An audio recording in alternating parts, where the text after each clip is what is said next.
Welcome to one of the most disturbing cases recorded in the history of Louisiana. Before we begin, I invite you to leave in the comments where you're watching from and the exact time you're listening to this narration. We're interested to know how far and at what times of day or night these documented stories reach. The year was 1845, when the first records of Ezekiel appeared in the parish documents of St. Landry, Louisiana. A man whose existence would later become the subject of numerous hushed conversations throughout the plantations of the American South. What began as overlooked notations in a plantation ledger would eventually reveal one of the most disturbing chapters in the dark history of the antebellum period. The documents described him as unremarkable in appearance. Yet something about this man would later cause an unprecedented disturbance across 3 counties.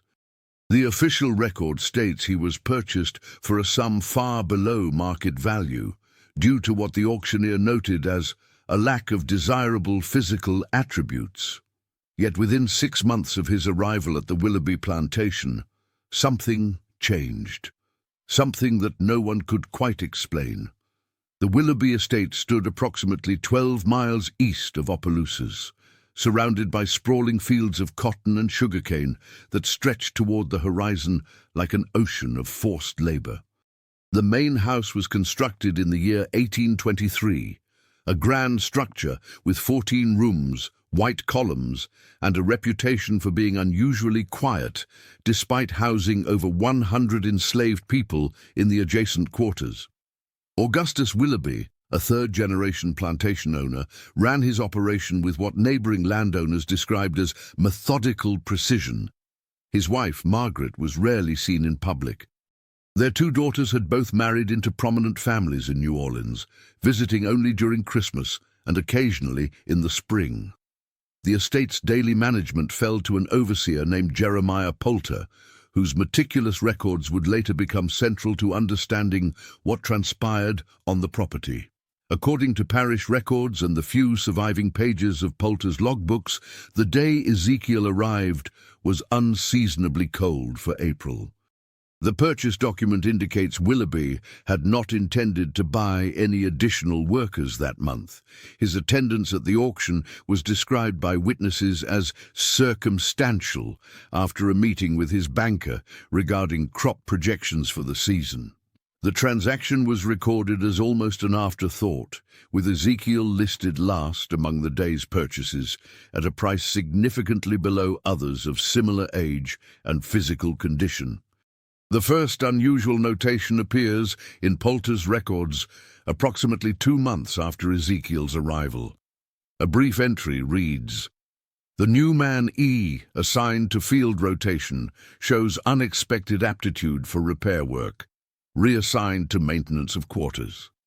This reassignment, while seemingly insignificant, marked the beginning of what would become a disturbing pattern.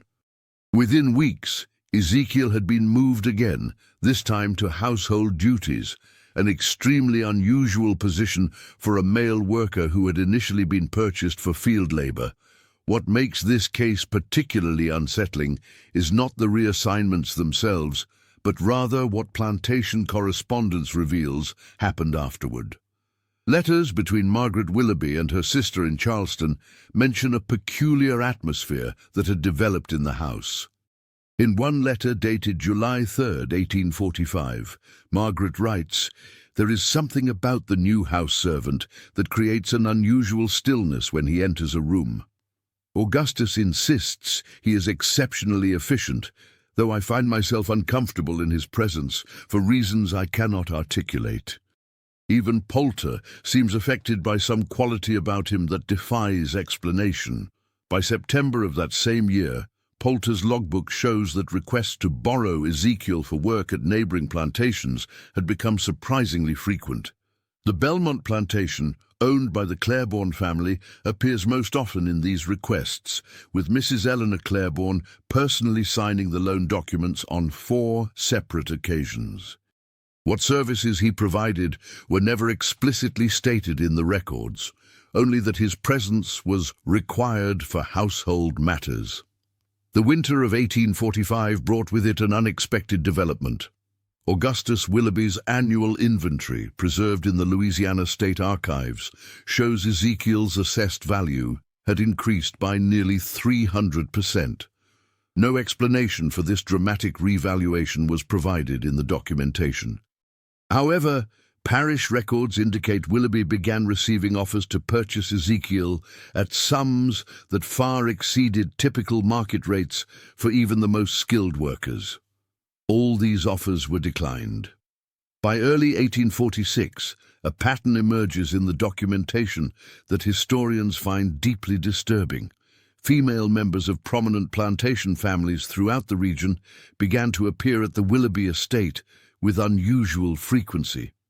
Visitor logs maintained by Poulter show that in February alone, the estate received 26 female visitors from as far away as Baton Rouge and New Orleans, a remarkable number considering the travel difficulties of the period. Many arrived unaccompanied, claiming to be delivering messages or conducting business on behalf of their husbands. Even more telling are the duration of these visits, often extending several hours despite the stated purpose, requiring only minutes. The first sign of the darkness to come appears in a letter from Reverend Thomas Whitfield to Augustus Willoughby, dated March 12, 1846. In it, the Reverend expresses grave concern regarding rumors circulating about your household and a certain individual therein. The letter goes on to recommend the immediate removal of the subject of these rumors to a more distant property for the preservation of social harmony and moral standing. Willoughby's response has not survived, but parish records indicate that no such transfer occurred. Instead, something far more disturbing began to unfold. According to subsequent correspondence between Poulter and a business associate in New Orleans, tension on the plantation had escalated to an alarming degree. In a letter marked confidential and dated April 1846, Poulter writes, "The situation regarding E has become untenable. The master refuses to address what is plainly visible to all. The mistress has taken to her bed with what the physician calls nervous exhaustion.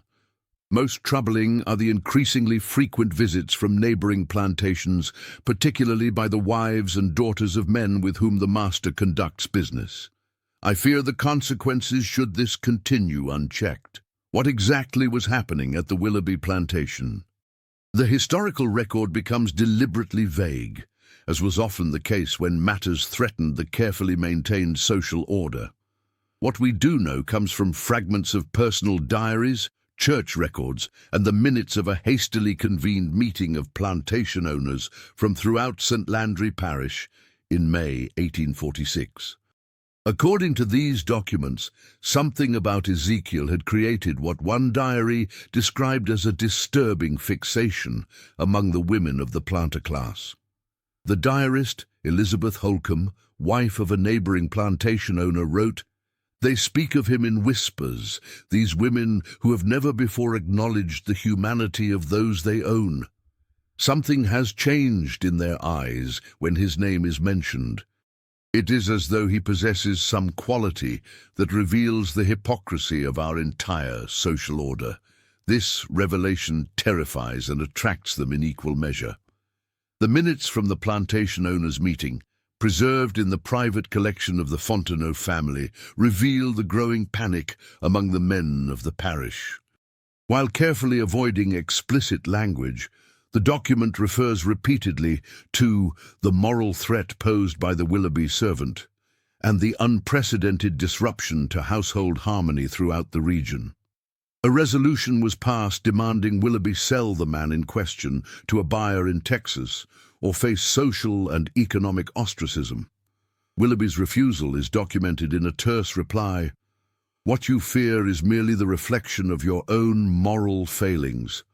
The man has done nothing but exist in a system of your creation. If his mere presence causes such disturbance, perhaps it is the system, not the man, that requires examination." This defiance marked the beginning of the most disturbing chapter in the case. Throughout the summer of 1846, incidents began to occur that threatened the very foundation of plantation society. According to sheriff's reports, 3 women from prominent families were found attempting to enter the slave quarters at the Willoughby plantation after midnight. Their explanations for this unprecedented behavior were deemed incoherent in the official record. Church attendance among women of the planter class declined sharply. Reverend Whitfield's personal journal expresses alarm at the spiritual crisis affecting his female parishioners. He writes of confessions he found so disturbing he refused to record them, noting only that a darkness has taken hold of the women's minds, centering around the Willoughby plantation and one who resides there. The psychological impact spread beyond St. Landry Parish. Reports reached as far as New Orleans, of women from respected families suddenly expressing dangerous ideas regarding the natural order. Several were sent to physicians who diagnosed them with female hysteria and prescribed isolation from society. In at least 2 documented cases, women were committed to asylums after being discovered attempting to travel to the Willoughby plantation unaccompanied. What was it about Ezekiel that created such unprecedented disruption? The historical record offers clues, but no definitive answers.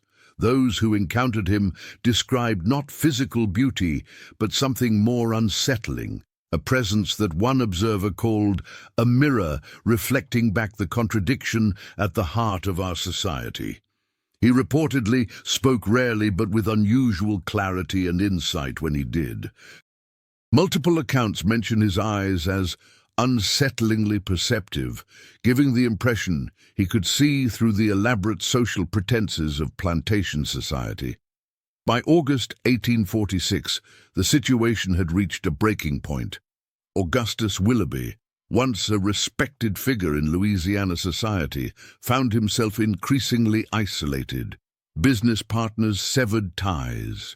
Invitations to social functions ceased. According to Poulter's final entries in his logbook, armed men had begun to patrol the perimeter of neighboring plantations at night to prevent the women of the household from wandering. The crisis culminated on the night of September 2nd, 1846.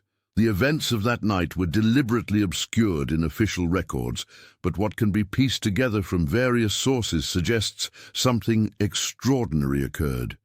According to a report filed by the parish sheriff, a group of approximately 30 women gathered at the edge of the Willoughby plantation shortly after midnight. They came from every major plantation in the parish, having apparently left their homes without detection. The report describes their behavior as trance-like, and notes that many were persons of high standing whose actions on this night stand in stark contrast to their previously unblemished character. What happened next is described in a sealed deposition given by Jeremiah Poulter in 1853, opened only after his death, as stipulated in his will. According to this account, the women approached not the main house, but the workers' quarters where Ezekiel was housed. When confronted by armed overseers from neighboring plantations who had followed them, the women refused to disperse. Poulter describes what followed as a confrontation that threatened to tear the very fabric of our society apart, not through violence, but through the sudden and complete rejection of its fundamental premises. The deposition becomes vague about the specific details of the confrontation, but indicates that shots were fired. In the chaos that followed, Ezekiel disappeared. Whether he escaped or was captured by the plantation owners remains unknown. The official record states only that he was no longer present on the property following the disturbance. The aftermath was swift and comprehensive. Within days, Augustus Willoughby had sold his plantation and departed for Europe with his wife. Their departure was so hasty that many of their personal belongings were left behind. The new owner, a cousin from Virginia, demolished the workers' quarters and built new ones on a different part of the property. The women involved in the incident were never publicly identified, though church records show an unusual number of prominent families sending female members to visit relatives in northern states in the months that followed. Perhaps most telling is what happened to the records themselves. In 1847, a fire destroyed a significant portion of the St. Landry Parish Courthouse. While officially ruled accidental, contemporary accounts suggest that certain documents were specifically targeted, including all official records pertaining to the Willoughby plantation from 1845 to 1846.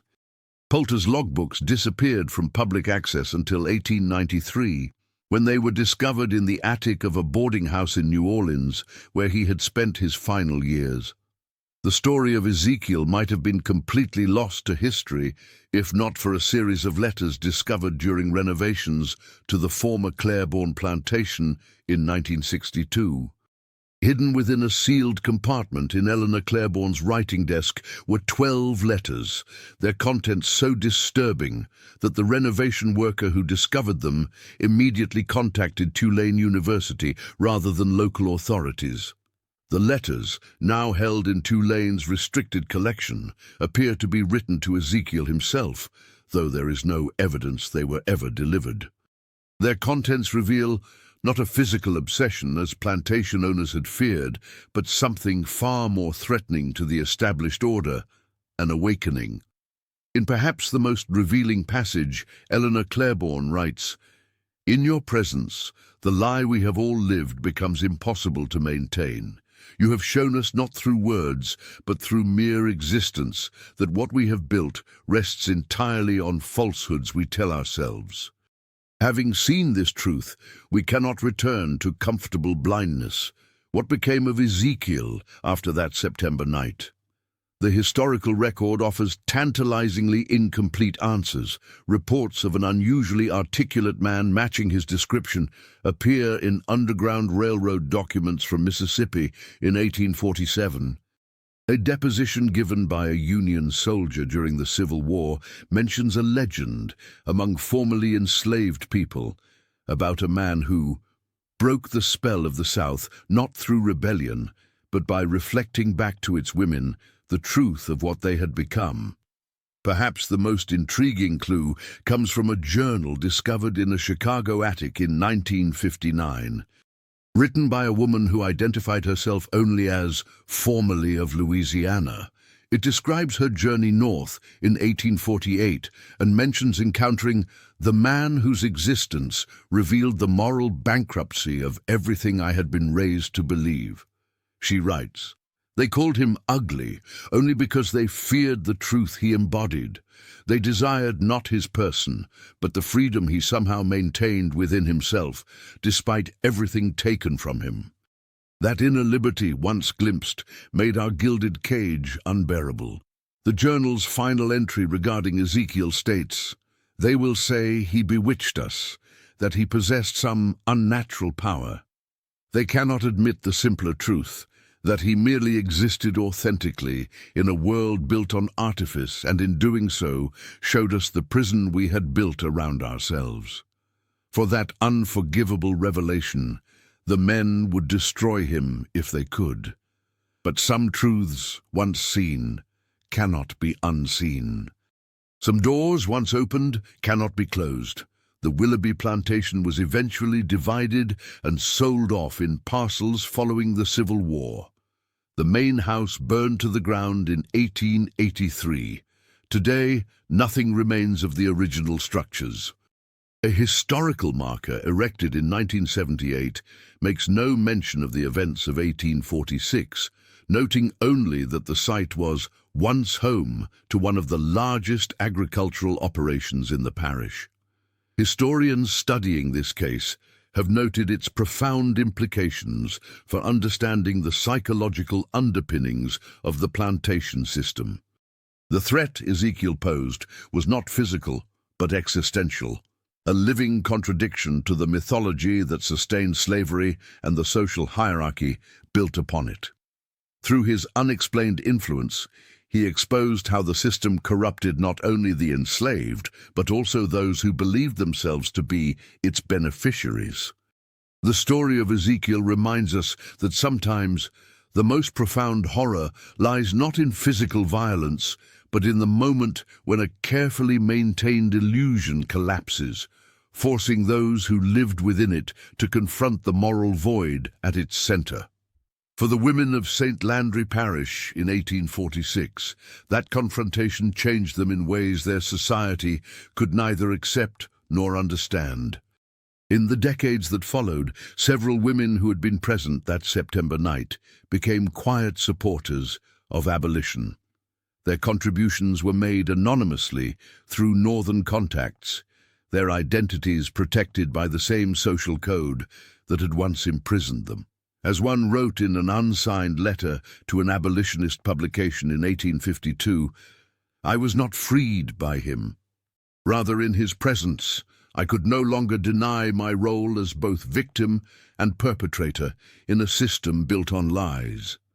That knowledge is a burden I will carry to my grave, a burden that is also, paradoxically, my only chance at redemption." To this day, local legends persist about the Willoughby land.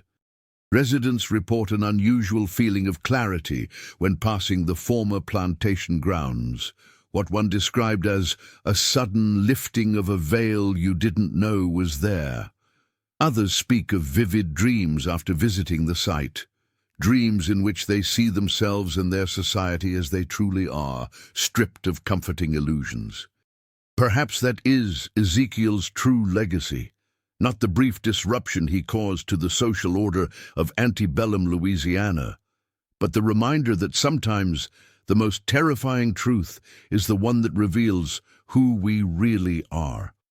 The plantation owners of St. Landry Parish feared him because he possessed something their system of absolute power could not take from him, an uncompromised sense of his own humanity that, when encountered, awakened the suppressed humanity in others. The final known reference to Ezekiel comes from a letter written in 1861, as the nation stood on the brink of civil war. The writer, a woman signing only with the initial E, presumed to be Eleanor Claiborne, wrote to an unknown recipient, "As the illusions of our world finally collapse into war, I think often of him. They never understood that what made him so dangerous, what made him so necessary, was simply his refusal to see himself through their eyes. In that refusal was a kind of freedom no law or whip could touch, a freedom that, once witnessed, made our elaborate cage of privilege reveal itself as the true prison." The last page of the letter contains a passage that perhaps best captures the psychological horror that Ezekiel's existence represented to plantation society. They searched for him for years, not understanding that what they truly sought to recapture was their own lost certainty. But some questions once asked cannot be unasked. Some doubts once planted grow until they crack even the strongest foundations. He showed us not who he was, but who we had become. That is why they called him ugly, because in him we saw our own reflections clearly for the first time. In 1959, during the height of the civil rights movement, an elderly woman claiming to be the granddaughter of someone present that night in 1846 gave an interview to a graduate student from Tulane. Her account adds one final disturbing detail to the story. According to family legend, in the years following Ezekiel's disappearance, dozens of women throughout the South reported dreams in which a man they had never met showed them their true faces, not as they appeared to others, but as they had become through their complicity in a monstrous system. Upon waking from these dreams, many were never quite the same. The student's professor discouraged publication of the interview, calling it unprovable folklore. The tape recording remained in university archives, largely forgotten, until a historian researching psychological resistance to slavery discovered it in 1968. By then the woman had passed away, taking with her any further details she might have possessed about one of the most psychologically complex and disturbing episodes in the history of the antebellum South. Today, the former Willoughby plantation is private farmland, Nothing remains to mark the events that transpired there. Yet something of Ezekiel's story persists, a whispered reminder that sometimes the greatest threat to systems built on moral contradiction is not violence, but the simple, devastating power of being seen for what you truly are.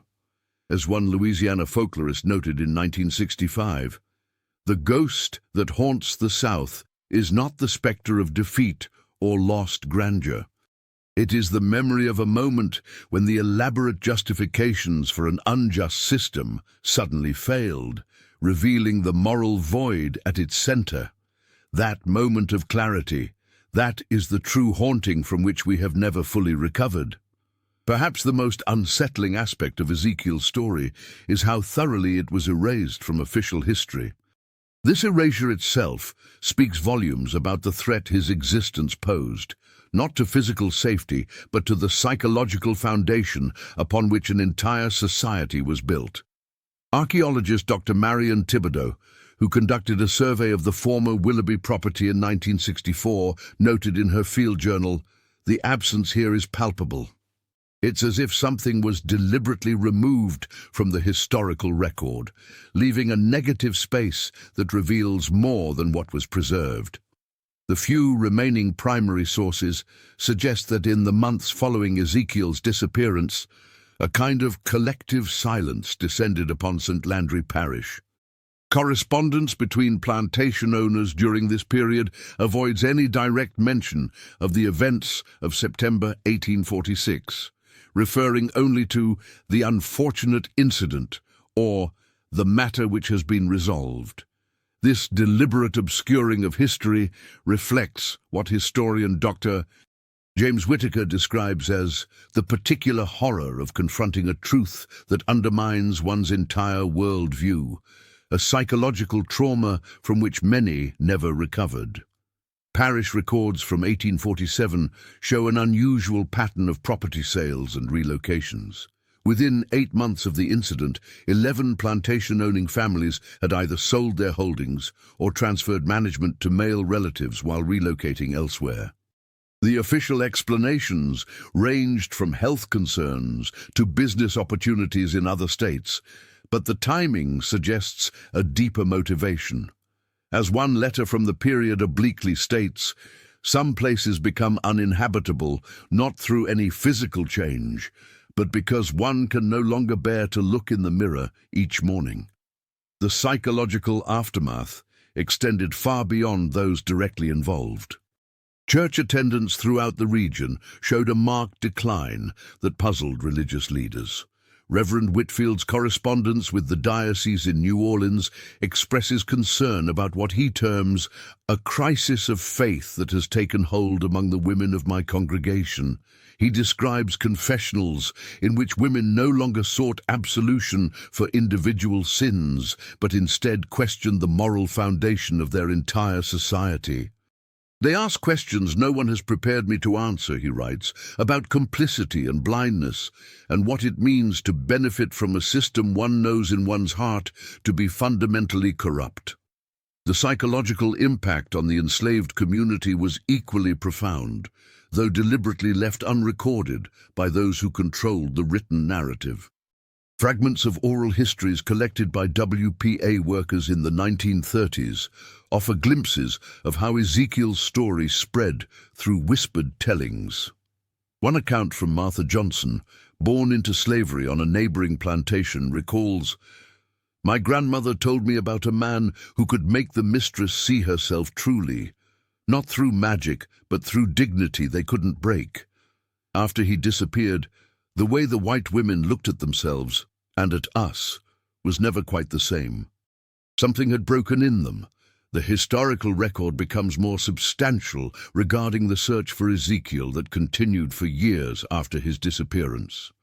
Documents from the offices of 3 different slave catchers show contracts with unusually high rewards offered for the capture of a man matching his description. What makes these documents particularly disturbing is their emphasis not on physical characteristics, but on more intangible qualities. One contract specifies the need to identify a man of unusual composure, whose gaze causes discomfort in those accustomed to authority. These searches extended as far north as Pennsylvania and as far west as Texas, but yielded no confirmed sightings. A letter from one slave catcher to Augustus Willoughby, dated March 1848, expresses frustration at the difficulty of the task. "You have set me in pursuit, not of a man, but of a shadow. The descriptions I receive vary so wildly that I begin to wonder if we search for a flesh-and-blood person at all, or rather for some manifestation of the collective fear of those who employed me." Perhaps the most intriguing documentation comes from Underground Railroad conductor Solomon Wright, whose coded journal was discovered in a Philadelphia attic in 1947. Entries from late 1846 mention assisting a man who fits Ezekiel's description, but add a curious observation: those who encounter him are fundamentally changed. It is as if he carries with him the ability to make people see the truth about themselves and their world, a gift more dangerous to the institution of slavery than any weapon. The psychological impact of Ezekiel's brief presence at the Willoughby plantation continued to reverberate through Louisiana society for decades. During the Civil War, when Union forces occupied the region, several officers recorded in their journals the strange stories still told about the former Willoughby property. One captain wrote in 1863, "The locals speak of a man who once resided here, who possessed no supernatural power, save the ability to make people, particularly women of the planter class, see themselves as they truly were." The horror this vision induced speaks volumes about the society they had built. Historians studying the case have noted the unusual number of women from St. Landry Parish who, in the decades following the incident, quietly divorced their husbands, surrendered social position, or became involved in charitable work among formerly enslaved people after the war. While never publicly acknowledging their connection to the events of 1846, personal diaries reveal a common thread, an awakening that made returning to their former lives impossible. One such diary, kept by a woman identified only as M.B., and dated 1854 to 1860, describes this transformation. "What I saw that night, not in him, but reflected back from him about myself, cannot be undone. The comfortable blindness has been lifted. I see my hands and know what they have participated in. I see my fine things and know their true cost. This is a burden I will carry forever, but also my only path to redemption, if such a thing is still possible for me." The most complete account of Ezekiel's impact comes from Eleanor Claiborne, whose sealed memoir was discovered during the renovation of her former New Orleans residence in 1958. In it, she describes the psychological mechanism by which he so profoundly disturbed the plantation social order. It was not that he possessed any unusual power. Rather, he maintained within himself something we had systematically destroyed in others, a complete and unassailable sense of his own humanity.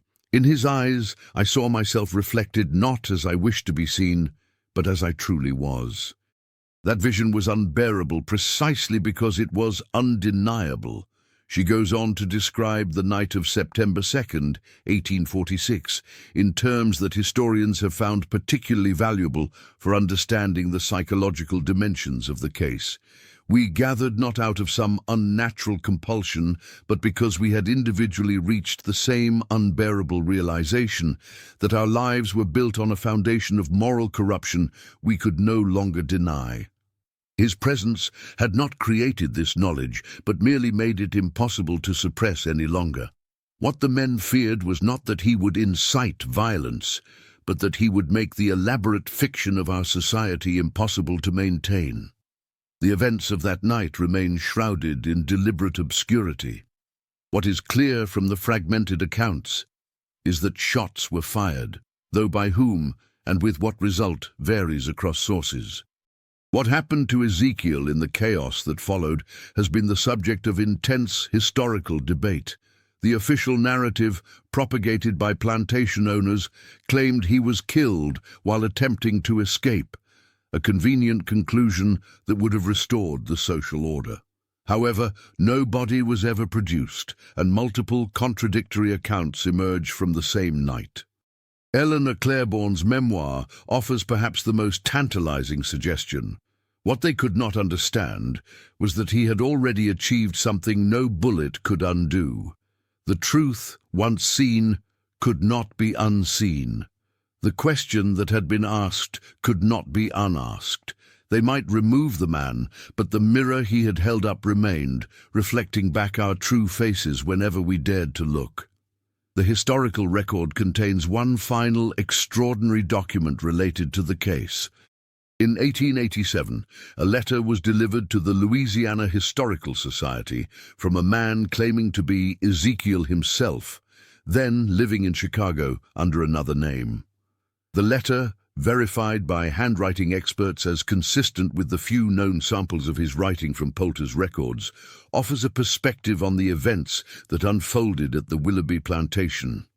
What they feared was not me, but what I represented, the failure of their grand delusion. I did nothing but exist authentically in a world of performed lies. I spoke only truth in a society built on necessary falsehoods. That alone was enough to threaten the foundations of their world. They called me ugly because they needed to believe I was lesser, but in my eyes they saw the truth, that their moral ugliness far exceeded any physical attribute they might assign to me. The women came that night not to possess me, but to be free of the prison they had helped create. Whether they found that freedom, I cannot say. I found mine. The letter concludes with an observation that perhaps best captures the lasting psychological horror of the Willoughby incident. The true ghost that haunts the South is not any supernatural entity, but the moment of clarity when self-deception fails. That instant, when the elaborate justifications collapse and one must face the moral void at the center of one's life, that is the terror from which there is no escape.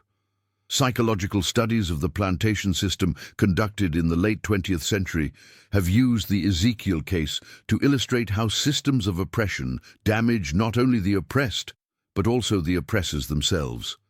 Dr.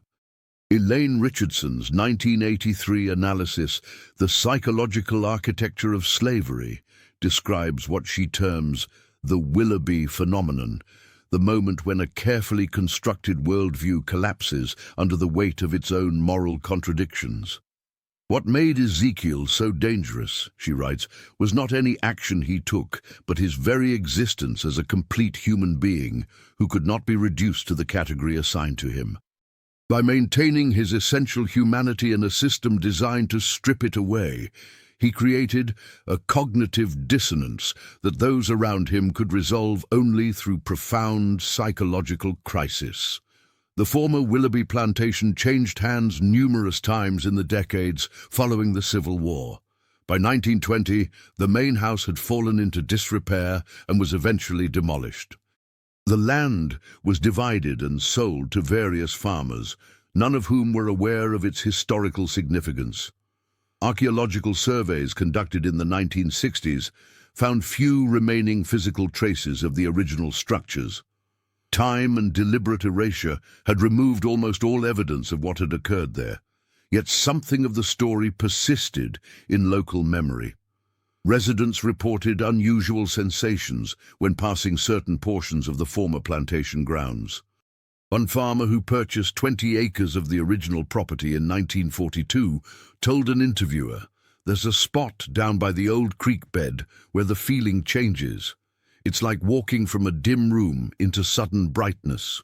Your eyes adjust and you see things differently, including yourself. Most folks avoid that part of the land, though they can't exactly say why." In 1967, historian Dr. Margaret Beaumont conducted extensive interviews with elderly residents of St. Landry Parish about local folklore.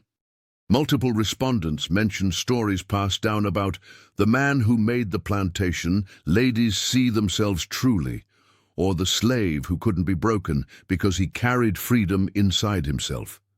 These oral histories, while varying in specific details, maintained a consistent core, the psychological impact of an individual who somehow shattered the carefully maintained illusions of plantation society. Perhaps the most poignant testimony came from Alice Thibodeau, then 93 years old, whose grandmother had been enslaved on the neighboring Claiborne plantation.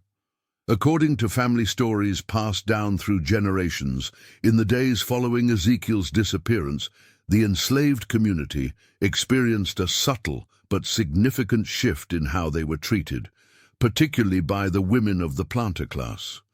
"My grandmother said the mistress couldn't look any of them in the eye after that night," Thibodeau recalled. "It was like she was seeing them, really seeing them for the first time, and that vision was more than she could bear." The historical significance of the Willoughby incident extends beyond its immediate impact on those involved. Scholars of American history have identified it as one of several critical moments when the psychological foundation of the plantation system showed profound cracks that would eventually contribute to its collapse. As historian Dr. James Baldwin noted in his 1965 analysis, long before the economic and military factors that ended slavery, there were these moments of psychological rupture when the elaborate mythology sustaining the system briefly failed, revealing the moral bankruptcy at its core. The story of Ezekiel represents a unique form of resistance, not through physical rebellion or escape, but through the maintenance of an inner dignity and humanity that the system was designed to destroy. His power lay not in any action he took, but in his refusal to see himself through the distorted lens of those who claimed to own him. That refusal created a mirror in which others were forced to confront their own participation in a profound moral failure. The final documented reference to Ezekiel appears in an 1892 obituary from a Chicago newspaper for a man named Isaiah Freeman, described as born in bondage in Louisiana, who had become a respected teacher in the city's growing African-American community. The obituary mentions that Freeman was known for telling young people, "True freedom begins not when your body is released from chains, but when your mind refuses to accept the definitions others place upon you." In that refusal lies a power no oppressor can overcome. While historians cannot definitively confirm that Isaiah Freeman was the man once known as Ezekiel, several compelling pieces of evidence suggest the connection. The timing of his arrival in Chicago, physical descriptions, and similarities in handwriting between Freeman's surviving letters and the few samples of Ezekiel's writing in Poulter's ledgers all point to this possibility. If true, it represents a final, powerful chapter in a story that illuminates the psychological complexities of America's darkest institution. What remains most disturbing about the Willoughby plantation incident is not what it reveals about one man's resistance, but what it exposes about the fragility of systems built on moral contradiction. The horror that Ezekiel represented to plantation society was the horror of seeing oneself clearly, of confronting the gap between professed values and actual behavior, between outward refinement and inward corruption. As Eleanor Claiborne wrote in the final pages of her memoir, they search still for explanations that would make his impact comprehensible without threatening their understanding of themselves. They attribute to him supernatural qualities because they cannot face the simpler truth that he merely refused to participate in the collective delusion upon which our entire society was built. In that refusal was a power greater than any they possessed, for it was the power of truth, uncompromised by necessity or convenience. Today, the land where the Willoughby plantation once stood is unmarked by any historical designation. The creek that once formed the eastern boundary of the property has changed course. The fields have been repurposed multiple times. Nothing remains of the physical structures where this psychological drama unfolded. Yet the story persists, passed down through generations, morphing from historical incident to folklore to cautionary tale. Perhaps this persistence itself is the most fitting memorial to Ezekiel, not a physical marker, but the enduring power of a narrative that continues to discomfort and challenge. It reminds us that sometimes the most profound horror lies not in supernatural entities or physical violence, but in the moment when we are forced to see ourselves as we truly are, stripped of the comforting illusions we construct to make our world bearable. In that sense, the ghost of Ezekiel still walks the former grounds of the Willoughby plantation, not as a spectral presence, but as a psychological reality that continues to haunt the American consciousness. His story reveals the true nature of horror, not that monsters exist, but that we may discover the monster within ourselves, created by our own moral compromises and self-deceptions. As a final note in Dr. Beaumont's 1967 Field Journal observes, "What haunts this land is not the conventional ghost of folklore, but the memory of a moment when an entire social order glimpsed its own reflection unfiltered by self-serving mythology. That vision was so unbearable that those who experienced it spent the rest of their lives trying either to forget what they had seen or to atone for it. In either case, they were fundamentally changed by the encounter, marked by a knowledge that once gained could never be unlearned.